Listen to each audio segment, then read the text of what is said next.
Good morning, all. Today, we are going to discuss about the magical realism elements in Angela Carter's novel Night at the Circus.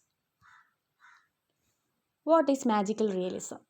The term magical realism, which was originally applied in the 1920s to a school of painters, which is used to describe the prose fiction of Gabriel Garcia Marquez in Colombia, John Fowles in England, and Italo Calvino in Italy, etc.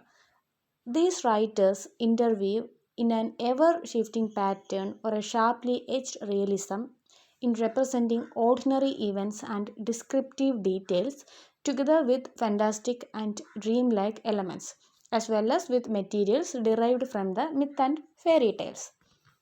So, magical realism, it is a literary genre which primarily expresses a realistic view of the real world while adding some magical elements.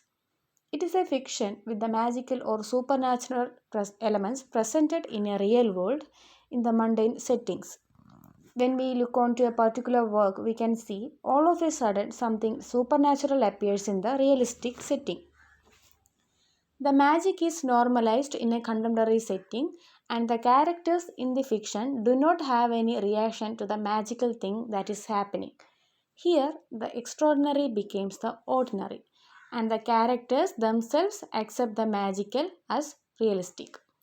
Let's take an example of the film like Nandanam, Odeon, or My Santa, and novels like 100 Years of Solitude or Midnight Children. We can see lot of magical elements presented in a realistic setting. These are some characteristics of magical realism. They are fantastic or magical elements, real world setting, authorial reticence, hybridity, metafiction, and political critique. Magical realism in Angela Carter's Night at the Circus. Angela Carter is a British author whose works, but not all, have been discussed by critics as magical realistic text.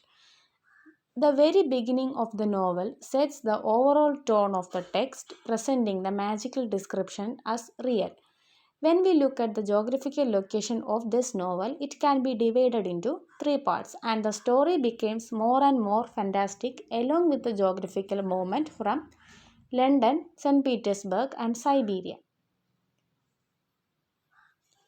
The very first line in the book already indicate magical realism throughout the novel and set the course of the book in this direction. They prescribe the overall tone of the text by presenting the supernatural events in favors past as real. These are the starting lines of this novel. Here, Favors talks about her origins exactly the way the story happened. She presents it as the facts, and these facts are real and happened, whether we believe them or not, or no matter how unbelievable they seem, or no matter how they sounds like fables, they are told in the exact matter of fact manner, which makes us believe them, and that is one of the features of magical realism. Immediately after these first lines uttered by the protagonist in this novel, the reader is presented with her image, the image of a bird woman with wings. As this image is treated as a kind of marvelous reality, but nonetheless a reality. The fact is that Favors indeed does not know her parents and was found in a basket along with some broken eggshell, along with her possessing a pair of wings. Here we got a conclusion that she was not born like a normal human being. Now let's look another example. These are the lines from the novel. In these lines we can see Favors relates the events of her life. Like Walser starts to see glimpse of marvelous reality around him, and in this case seeing truly is believing.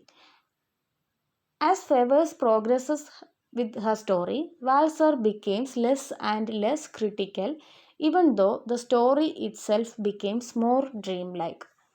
Also, Carter uses the element of magical realism to discuss more serious topics like the emancipation of women. Women's rights are hotly debated throughout the novel, and many critics see Faber's ability to fly as a metaphor for her escaping the bonds of patriarchy. In the St. Petersburg section, we can see supernatural elements. They continue to exert themselves into the story. We meet Colonel Kearney, the director of the circus, where Favors and Walser join. He is at first thought to be an realistic character, but his behavior contradicts that belief. He is rather a extravagant man who uses his pet pig Sibyl to make all the important decisions for him using the alphabetical cards put in front of her. She is not only his pet pig, but is his advisor and oracle as well. It gives the reader the feeling that she may possess magic powers or that she is a lot smarter than her owner. Also, Lamarck's educated chimps are also much more intelligent than nearly all men and women, who deal with them as they, under the guise of rehearsing for the show, they plan to overthrow their trainer, which they later do before they force the colonel to sign the contract they have written themselves. By giving the animal such intellectual abilities and power, Carter breaks down the realistic hierarchy of man over animals. The novel also presents a sequence of Gothic spaces, including Man Elson's brothel, Madame Shriek's museum of female monsters, and Rosencrantz Castle and the Panoptian. All of them subject Faber's typical form of Gothic imprisonment and control. In this respect, the most crucial moment when the Grand Duke shows her the golden egg, which contains a framed miniature of Favors herself. To conclude, magical realism is a relatively new literary genre, but it is nonetheless fast growing in popularity as it is used in many successful novels. Carter's Night at the Circus is a clear example of such work which encompasses all the main magically realistic characteristics. It incorporates magical elements into the realistic atmosphere as if they were a part of it.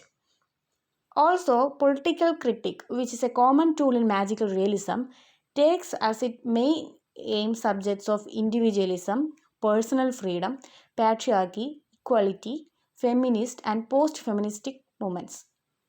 All these features categorize Angela Carter's Night at the Circus as a magical realistic novel. Thank you.